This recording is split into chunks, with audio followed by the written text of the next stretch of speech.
This session is on challenges and opportunities afforded by digital course materials and online course materials. And there's four of us who are sort of moderating or coordinating this. We only have about an hour, so we're going to have a limited amount of time to talk about ideas. But our agenda for our hour is to start with some brief introductions. We'd like to get to know who each of you are, and then talk about some considerations when selecting online course materials, and then some best practices for implementing those course materials, and then conclude with kind of an overall discussion and summary. So that's the general plan of what we're going to do for this hour. And so we'll start with those self-introductions.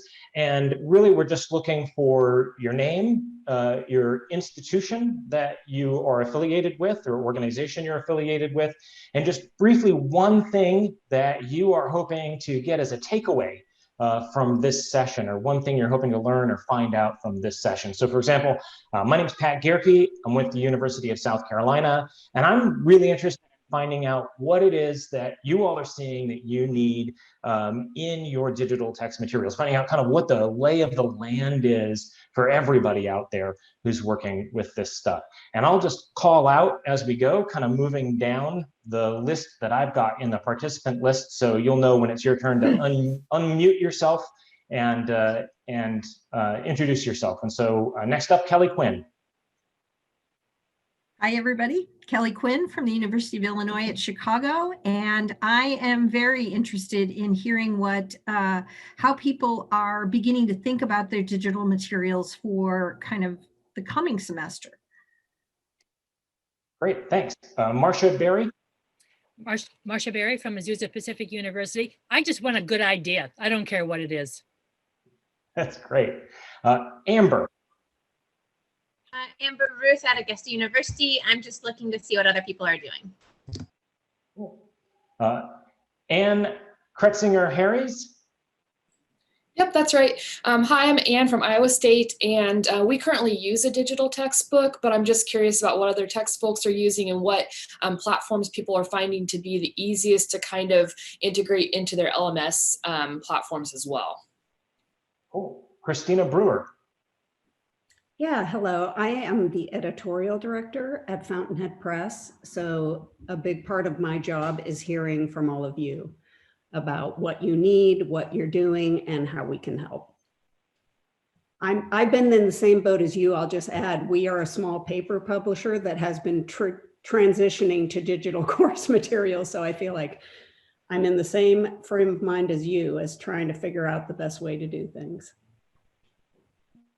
Daniel Routh.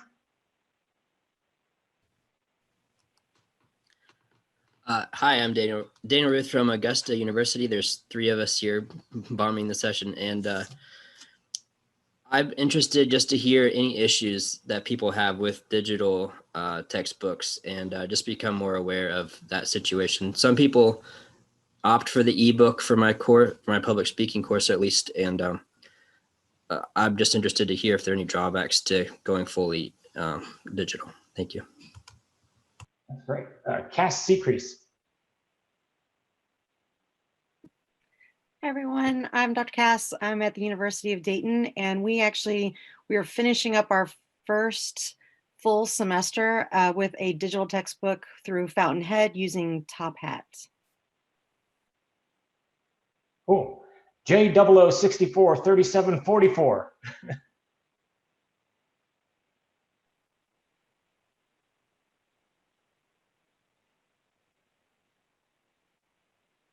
Oh. Nope, not there. All right. We'll try Jamie Downing. Hi, I'm Jamie Downing at the Georgia College and State University, and I'm just sort of gathering up sort of ideas and possibilities, because I've noticed more and more of my textbooks are either fully digital or moving that way quickly. So I'm just trying to see what's out there.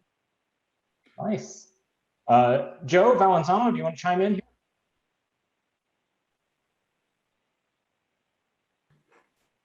I think Joe jumped off. All right. Matt. No, I'm still here. Oh, he's Joe, here. Joe. He's having lunch, though, I think. I was having lunch. You caught me mid-chew. No, Joe Valenzano, University of Dayton. I'm really kind of just very interested to hear what everybody's experiencing, what their challenges and opportunities are, and really just trying to hear how well we've pivoted, because from what I understand, y'all have been fantastic, but I like hearing, positive stories. Nice. All right, Matt Oates. Hey, I'm a Fountainhead Press employee, and I am just here as a silent observer, trying to take it all in and hear about what you guys are doing. So thank you. Cool. Mark Price.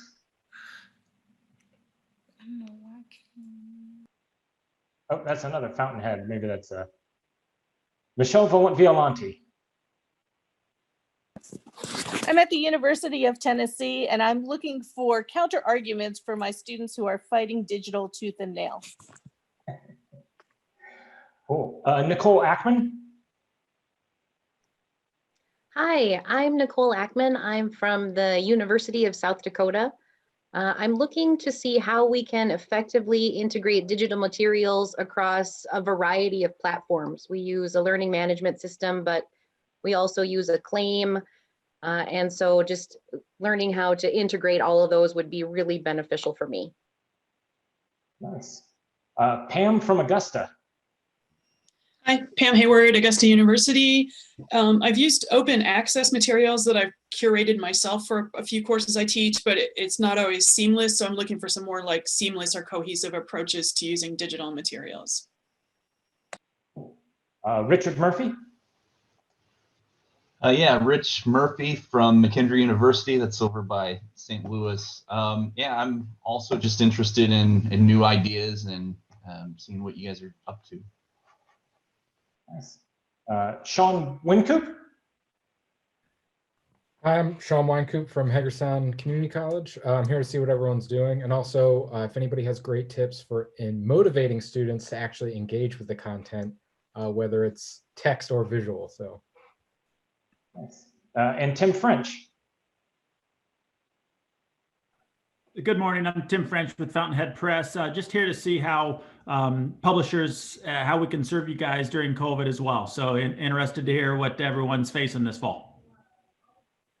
All right, if I missed you, go ahead and chime in, jump in now. I think I got everybody.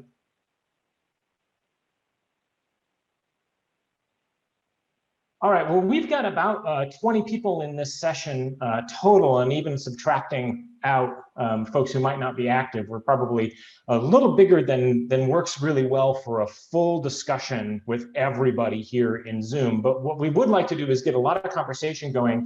And so we're going to use a couple of breakout groups and seed those with some conversations and questions, and then we can come back and kind of share the ideas that come out of those.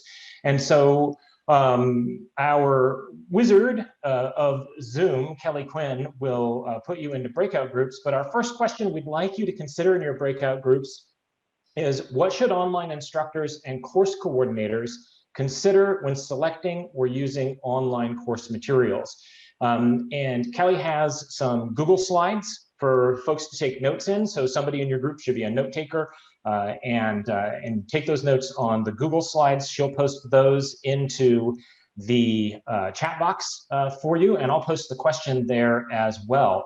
But this is our first question, and then we'll come back and have each group report out and have an open discussion on that question. We'll go for about 10 minutes with this question until about 1:25. So Kelly, you want to go ahead and drop us into groups? Yep.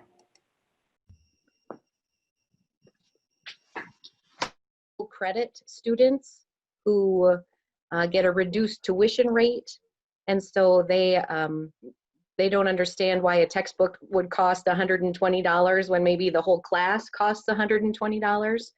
So cost was a big issue. I really like the way that you can put questions and discussions right into the chapters. We were having problems with students reading materials in their hardcover books. And so this just lets me know that, yes, they're in there, they're digging through the information, at least enough to answer the questions that I pose. So those are some of the things that I consider. Michelle? She may be caught away then. Same story with us, Nicole. We were, we were using Joe Valenzano's book, The Speaker, and we pivoted in the spring to an online format, and we have been online the entire time since, and will be online through next August. So the quick and easy way for us to do this was to adapt to the Top Hat platform. I think, Sean, you had mentioned earlier, how do you get students to stay engaged with the textbook? And that is one of the huge benefits, in my view, for this Top Hat platform, because I not only, we had a fair number of custom materials that we had developed, what I would call reinforcing learning activities associated with kind of different topics. We've been able to embed those into the digital textbook, as well as insert questions into the chapter for students to fill out.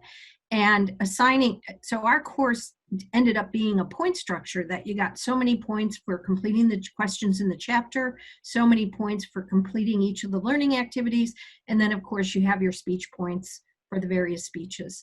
And then we have some other kinds of support activities, things like a library workshop where they learn how to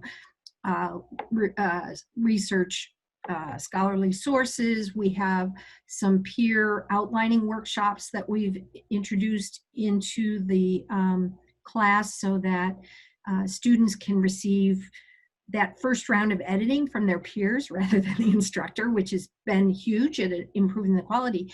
And we award points for all of those things. And so getting students to engage with material is actually a lot less difficult with a digital textbook than it was with a print textbook. And my feeling is that we're getting better quality learning coming out of this process, because we've been able to embed these things in the textbook. Now, that's not to say we don't have students that, just basically don't engage with the textbook. We still have that, but there are a lot fewer students, because they need to do this in order to get enough points to do well in the course. So that's been a huge advantage in my mind.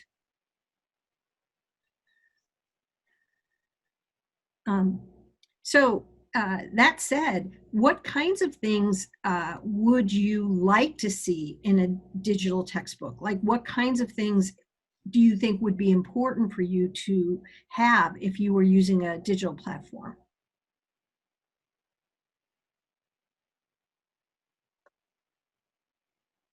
We've been struggling a little bit with, and I think Top Hat offers this, so maybe it's just my university that doesn't want to move forward with that technology, but something that integrates with the LMS that the entire university uses. Top Hat has a really great grading function that students can check, but they have to check Top Hat, and then they have to check our learning management system, our D2L system, to see all of their grades. Yes. So having something that integrates, or maybe just having a university willing to, pay for that integration is something that I'm still looking for. Yeah, so Top Hat integrates with Blackboard and Canvas that I'm aware of. I don't know about D2L. Sorry about that. But I do think that's key, right? And I had to jump through a few hoops to get my learning management system synced in a way that was important, but it does, and there are definitely flaws to it, but at least the students can log on and see their entire grade, because there's a column in my LMS that is dedicated to Top Hat activities. So yeah, that is actually huge. I just don't know enough about D2L, but it would be worth pursuing, I think, with the Top Hat folks, because they are trying to, I think, develop those kinds of things.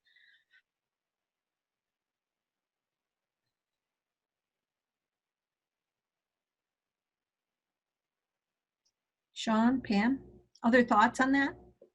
What do you think? Yeah, I was just gonna say videos, if that's possible at all. I know, and a lot of that's because I teach a lot of first year writing courses. That's the bulk of what I teach, and then the public speaking course. And so getting students who are commuters, they're part-time, or they're single mothers, or have families, it's really difficult to get them to read a lot of text. I found that videos have been great. I've been making more of my own videos for D2L, especially this year, but thankfully had a fair amount before this year. And that's just been the name of the game here lately, I think, for them to supplement that classroom instruction. Yeah. I've seen a lot of students that really gravitate toward video. I'm not a visual learner like that, but I think that the medium is really important. Pam, I didn't want to interrupt you. No, that's fine. I was just going to piggyback on what Sean was saying on a slightly different note.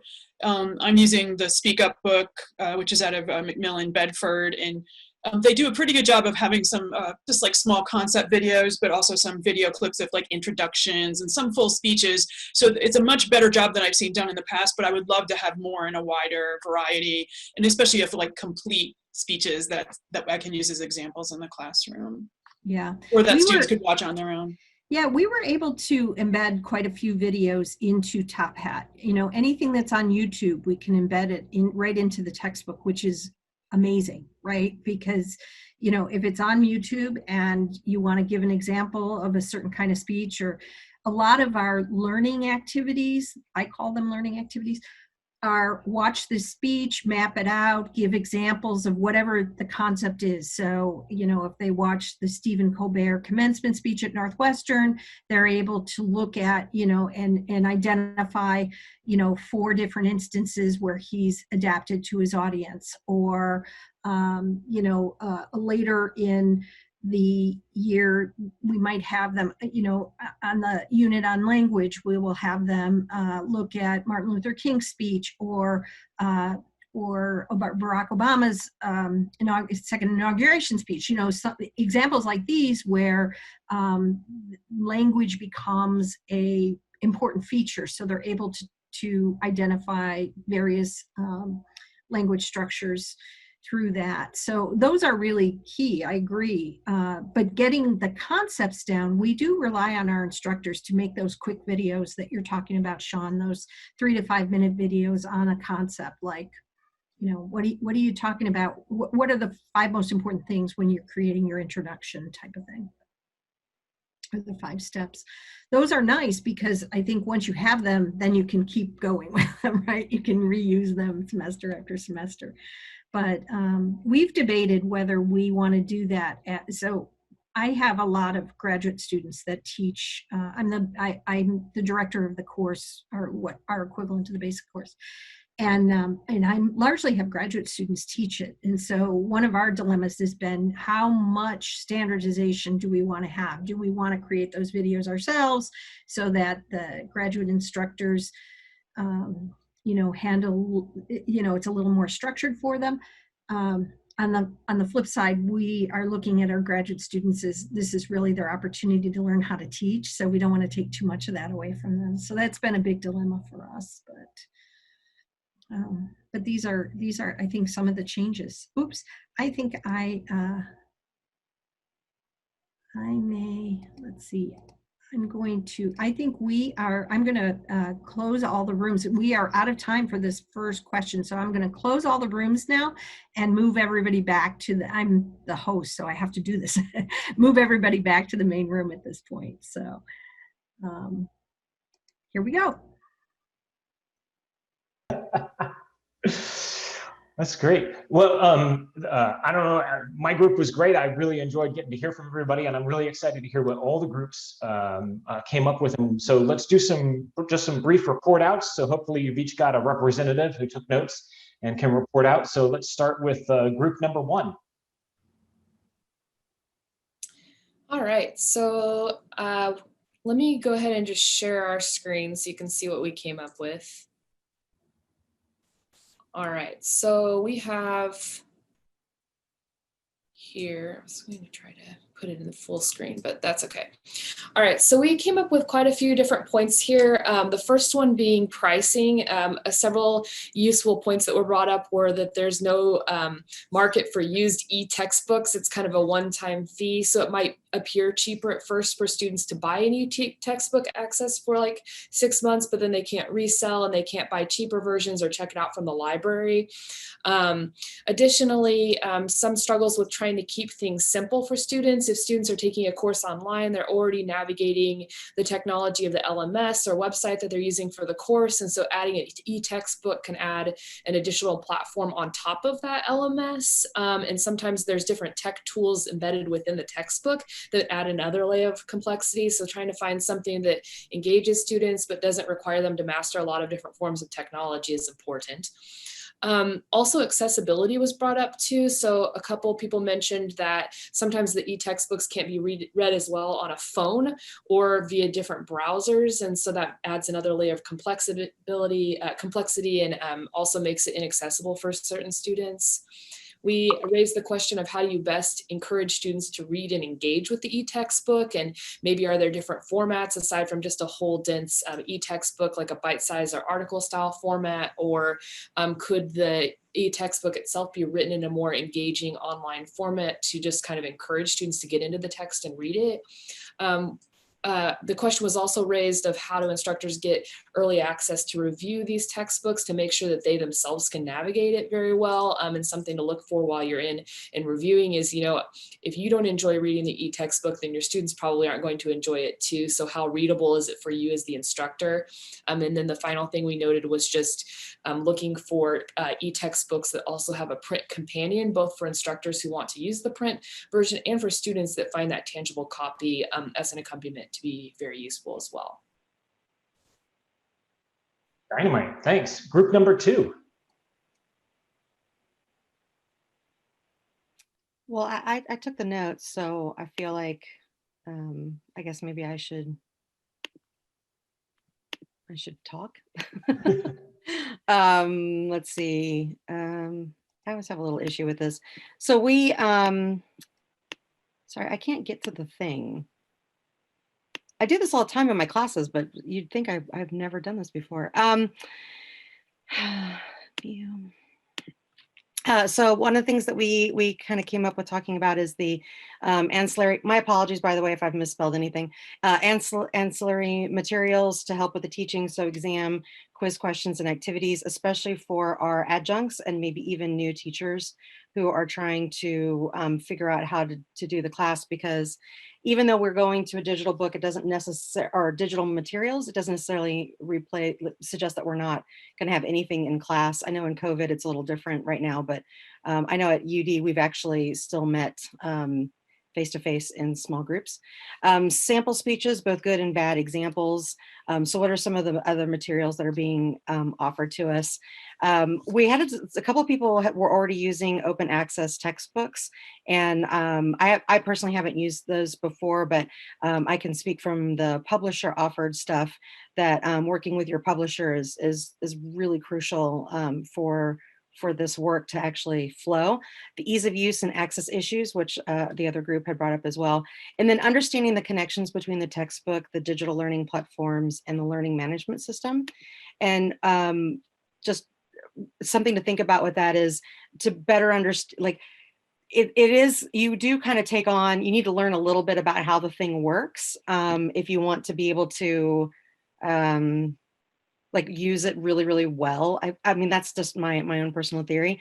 I can say that Top Hat, which is the online group that we're the digitizing group that we're using, they do have there's like a little hiccup with our learning management system, Sakai, but it's something that they're ongoing and working with, right? Like they're trying to sort of figure out, because I guess Sakai is not quite as popular as, like, you know, Canvas, which has like no issues apparently, or some of the other systems that are out there.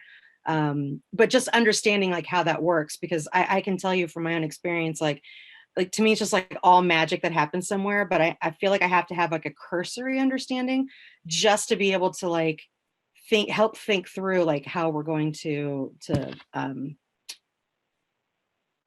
make things specific for our class. That's what I'm trying to say. Sorry. Fantastic, thanks.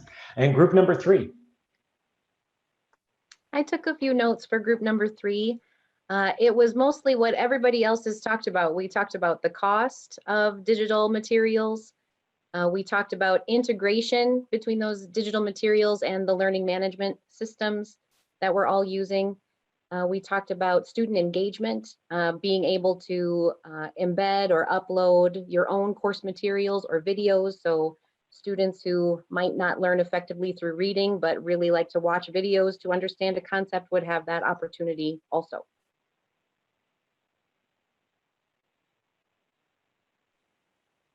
Great, thank you very much. Sorry, I was just taking notes there, so sorry about the delay. So a lot of great stuff came out of these groups, and so what I'd like to do is just kind of keep the conversation going. We've got these ideas in terms of things we're looking for, and so now, given what we have and the experience we've had with the pandemic, what have been what you found to be the best practices for implementation? So this is the next question for groups, and I'll put it into the chat box as well. What are the best practices, both for instructors and course coordinators, when implementing online course materials? In particular, how do we use them to promote student engagement, which came up in this first question, and to help everyone transition from print materials if that's what they're used to? So again, I think we're going to take just about 10 minutes or so, just until maybe, you know, a little before 10 till, so we have time to come back and chat some after this, and Kelly can break us out into groups again. And Back again, everybody. I think we got Michelle this time too. Yay! Yes, I'm back. Thank you. Yay! Sorry Glad about to have that. you. No worries. So, so I think we started to talk about this engagement thing, and the one thing that I have learned in this whole, you know, move to online, move to digital environment is it's really, really important to make students accountable now. There was an accountability when you were in the classroom that they felt by coming to class and attending class and therefore engaged with materials in some ways. And that is just so easy to kind of discount, I think, in a digital online environment. And I was talking with somebody just before this session, and they were talking about their course and how they had a whole slew of students that just didn't show up for their final speeches. You know, that it wasn't even that they couldn't get to them, it's just it just kind of erased from their mind, right? They just didn't show up because they forgot. So I think that is probably something that I don't know, how do we embed that into digital materials? And, you know, what does that look like?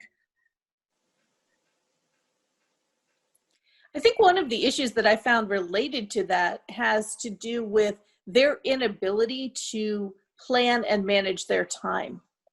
So when there's a routine and they have to come to a classroom, it's a little bit different than when they're trying to bring themselves to be online.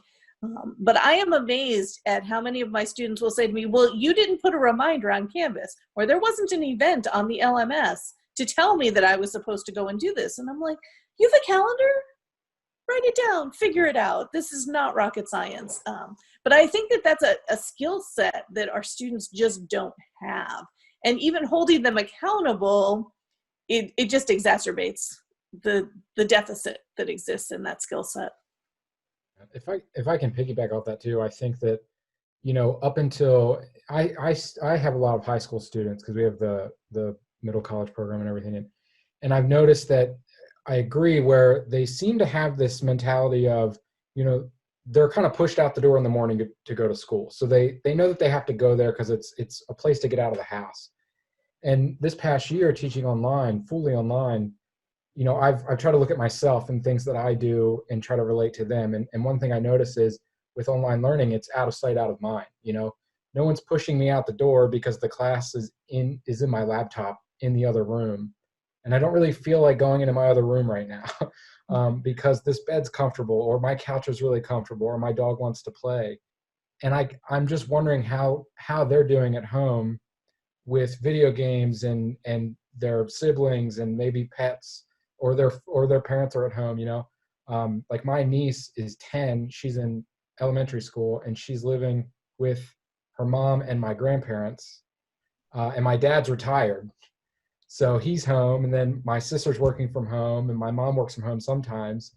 So I can only imagine what that house is like on a daily basis. And I try to think, what are my students doing? And are they even thinking about the class? I have a lot, they're working.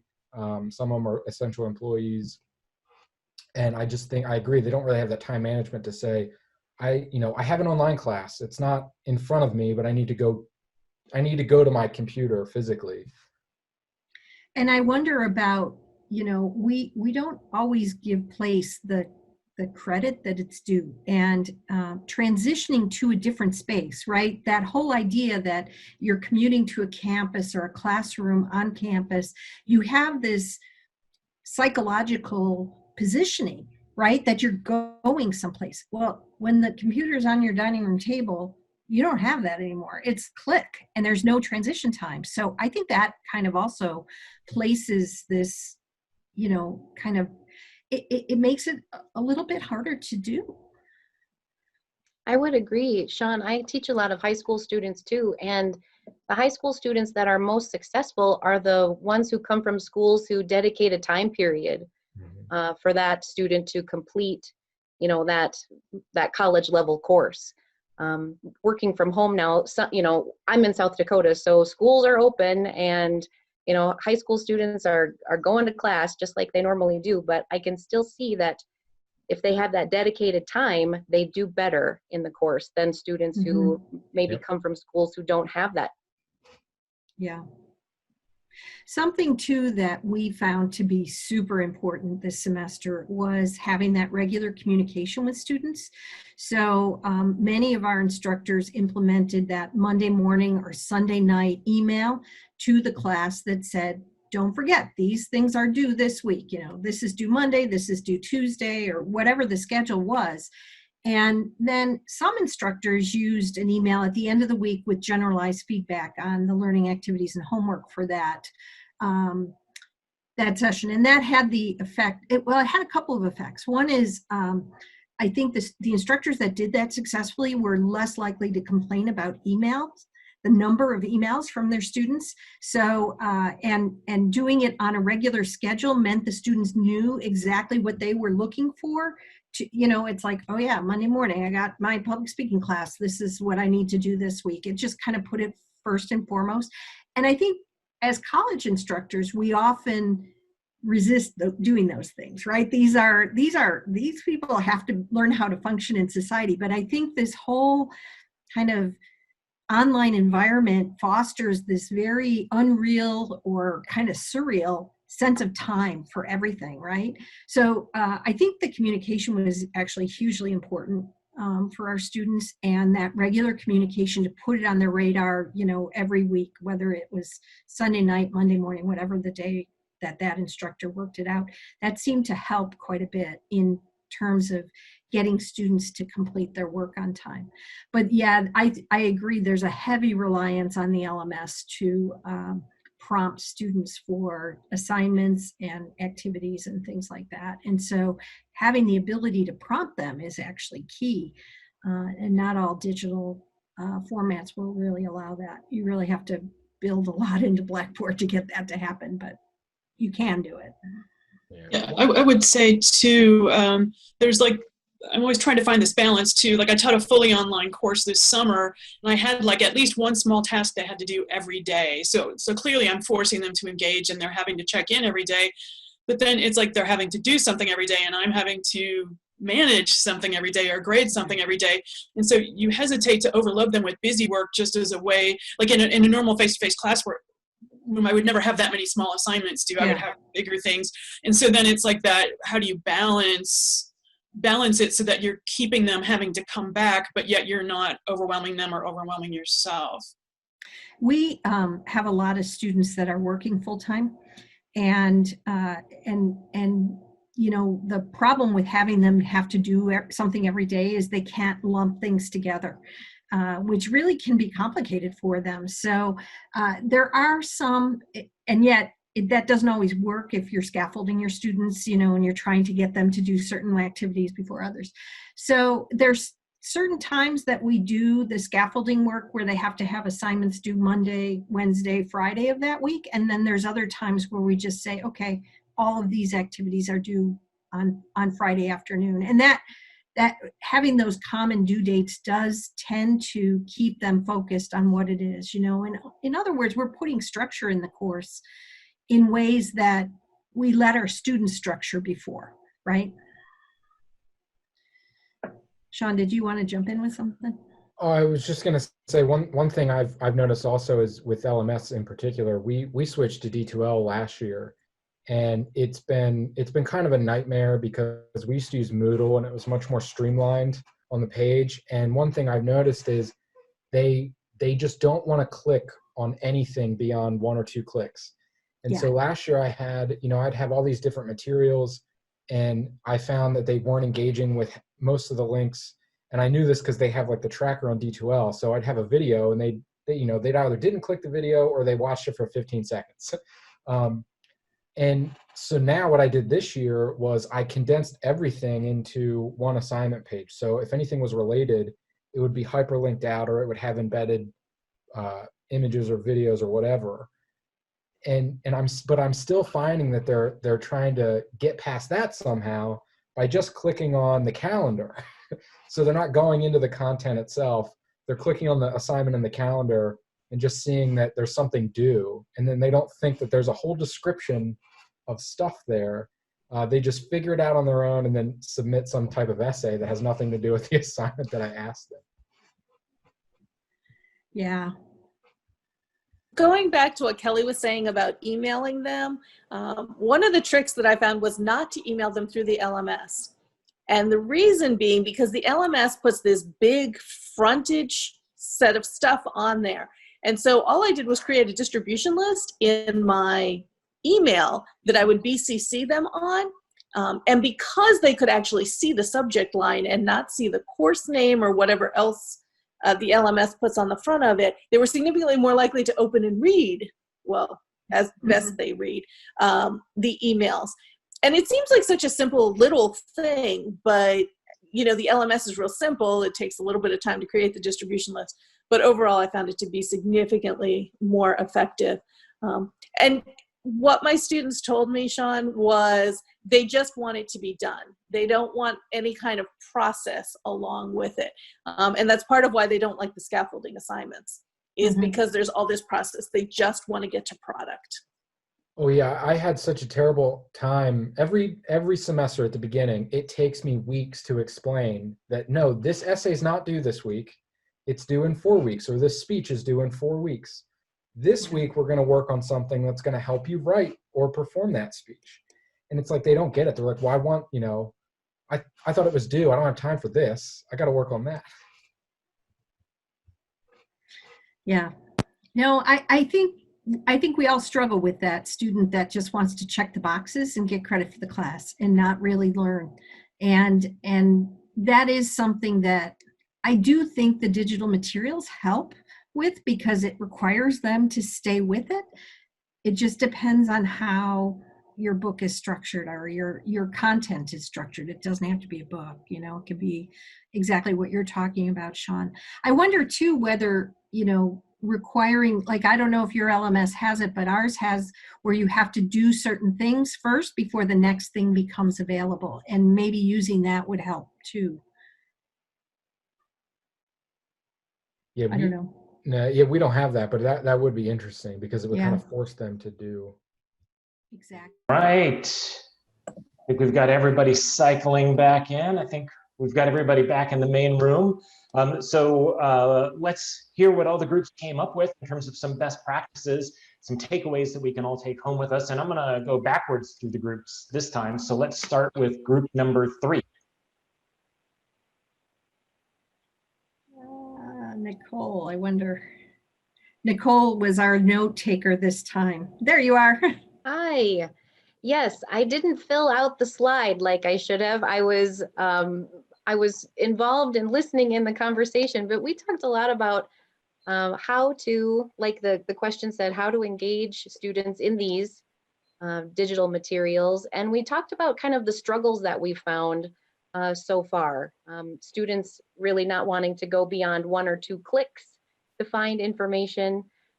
Students really struggling with time management skills. And we had a really great conversation about place, how place right now seems to be more of a factor than we really consider. Students trying to complete classes at home when maybe they have siblings and other things that they're thinking about, work, other family members. So not really having a dedicated place to go to complete this work. I thought that was a really interesting conversation. Other members of group 3, do you want to add to that? Like I said, I'm sorry I didn't write anything down this time. You did great, Nicole. Yeah, we talked about even having that transition to move into a classroom space that is kind of lacking in today's environment. So we also talked about communication and the importance of communication. And I know a lot of instructors resist it, but I know Pat's a big proponent of this. You know, the at least beginning the week email saying, here's what's due this week. Don't let this slip off your radar. Maybe following it up, you know, bookending it at the end of the week with here's some things I saw in the homework this week, more generally to the class. That seems to definitely cut down on the email traffic too. That's great. Okay, let's move on to group 2. If you don't mind, I'll just sort of like read through kind of what we talked about. Although I want to add one thing. You just mentioned bookending at the end, saying something like, this is what I noticed over the course of the time. A challenge that we have is that it seems like the digital book just sort of exists over there. And it's very easy to forget because it just rolls automatically in some ways. But kind of what we talked about was, having backup plans for technical issues. That's way easier with like printed materials and in the classroom, but to be thinking a little bit about if for some reason people can't get into your digital materials, what can you do? Keeping the first gen college student experience in mind, as well as other diverse communities. And we've mentioned access and stuff, but really thinking through like, how will you approach folks who have some struggles with the technology? My big recommendation to everybody is don't try and overhaul the whole thing at once. Small steps, baby steps. Do it, like get it digital and then like start playing with the things. One of our practices for getting students motivated, I talked about how we have our questions sort of sprinkled throughout the chapter. So as they read something, they have to like answer it. But what we've struggled with is that nobody's watching our lecture videos. So what we're going to do, many of us are going to add a component where our lecture videos are, where they have to answer questions after watching the video and get some credit for that as well. And then just as we were getting ready to leave, we're about to talk about the ethics of requiring students to purchase the textbook. So at UD, something like 15% of their grade comes from answering those questions in those chapters. And there's been a little pushback on, is it appropriate for us to have students required in that?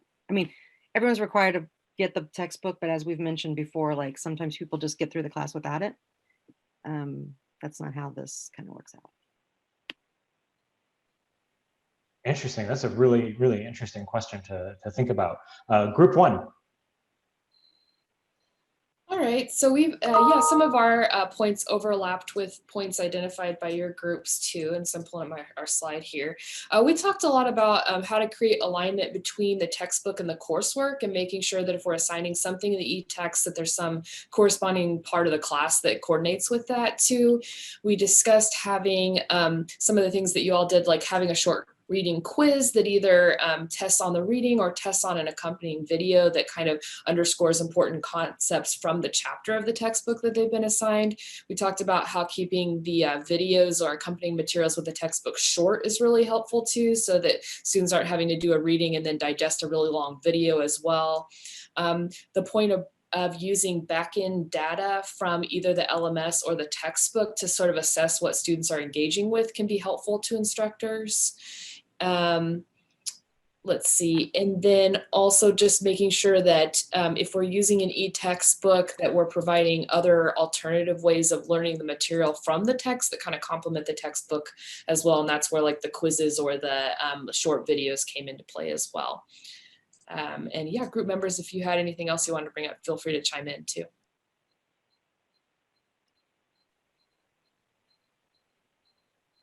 All right. I mean, I think I've got some great notes on some ideas to kind of take away. What I'd like to do with just these last few minutes that we have is kind of give Kelly and Cass an opportunity to maybe chime in with some of their advice, sort of the other two panelists who are sort of co-coordinating and organizing this event with kind of the best practices elements that maybe they've seen from their experience or that they've taken from this conversation that they want to emphasize or highlight. And I'll mention just two from my perspective real quick. And one is that idea of constant communication.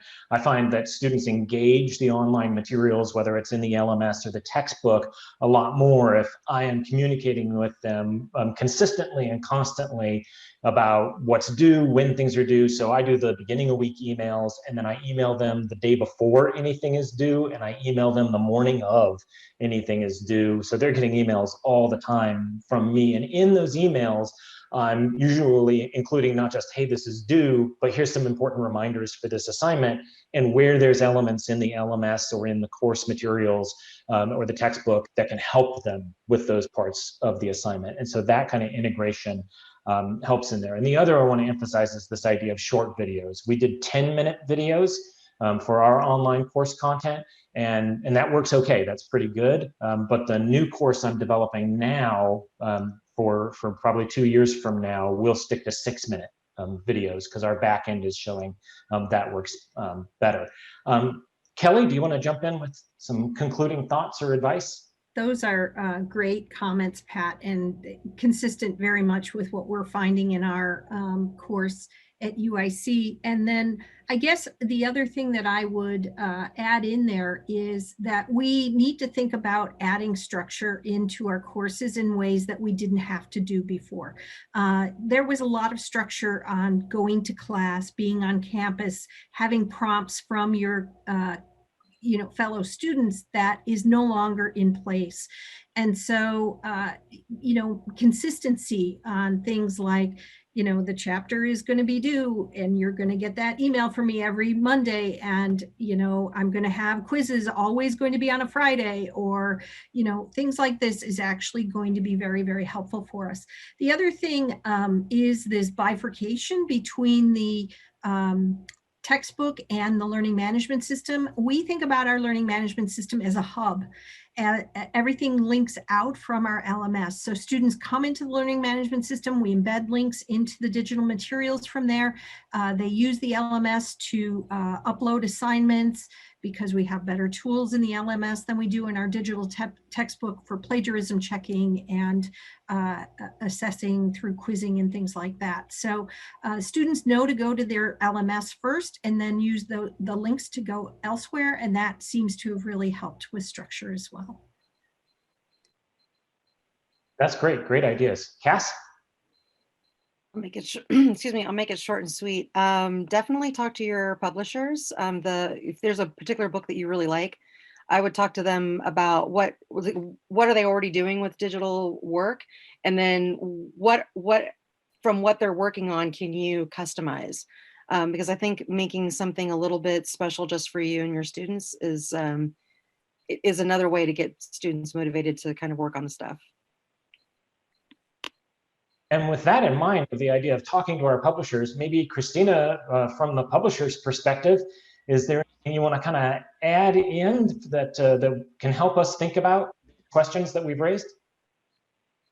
Sure, I would love to. I mean, I will just briefly say that I do think what we are doing, Fountainhead Press, with our textbooks is very different than other publishers because we are both employing active learning so that these chapters are interacting with your students regularly, and that helps them stay engaged with the course materials. but also customization. I do think we're the only ones out there who will actually let you manipulate our national content so that it best serves your institution. So if you have special lectures or ways you like to explain certain things, we support you in customizing the text for your needs as well. So yeah, I think that looking at what's out there, making sure your course materials are more than maybe a static PDF. There are better ways emerging in publishing that can help you. Thanks. Well, we are just at 2 o'clock. I am really grateful to Kelly and Cass for all of the work they did organizing and putting this together for us, and to Fountainhead Press for hosting these events, and of course to Joe for everything he did to put all of this together. I've got a ton of notes. I've learned a lot. Thank you all so much for the conversation. And huzzah. I hope your semesters are wrapping up well and everybody has happy holidays. Thank you all very much.